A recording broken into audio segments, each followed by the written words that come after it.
నమో వెంకటేశాయ. వెంకటేశ్వర స్వామి యొక్క ఈ స్తోత్రాన్ని పఠించడం వల్ల దారిద్ర్య బాధలు, గ్రహ బాధలు, రోగ బాధలు తొలగిపోతాయి. ధనధాన్య సమృద్ధి కలుగుతుంది. ఆయురారోగ్యములు చేకూరుతాయి. మీరు ఏ కార్యం తలపెట్టినా విజయం వరిస్తుంది. భక్తితో, శ్రద్ధతో ఈ స్తోత్రాన్ని పఠించండి. స్వామి అనుగ్రహం ఎల్లప్పుడూ మీపై ఉంటుంది. నారాయణో జగన్నాథ్ వారిజాసననందితః పో స్వామి పుష్కరిణీవాన్ శంఖచక్రగదాధరః పీతాంబరధరో దేవో గరుడాసనశోభితః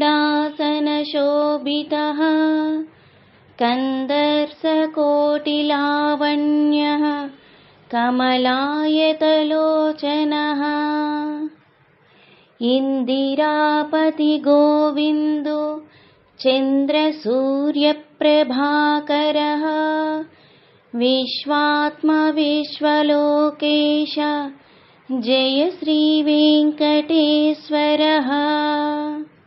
నారాయణో జగన్నాథ్ వారిజాసననందితః పో స్వామి పుష్కరిణీవాన్ శంఖచక్రగదాధరః పీతాంబరధరో దేవో గరుడాసనశోభితః కందర్శకోటిలావణ్యః కమలాయతలోచనః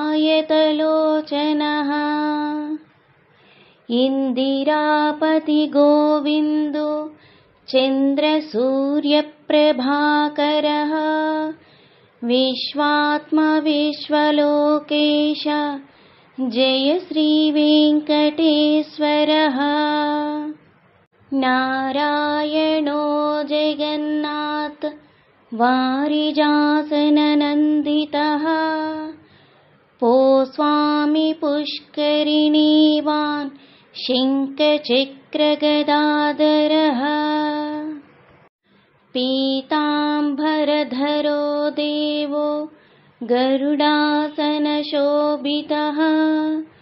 కందర్శకోటిలావణ్యః కమలాయతలోచనః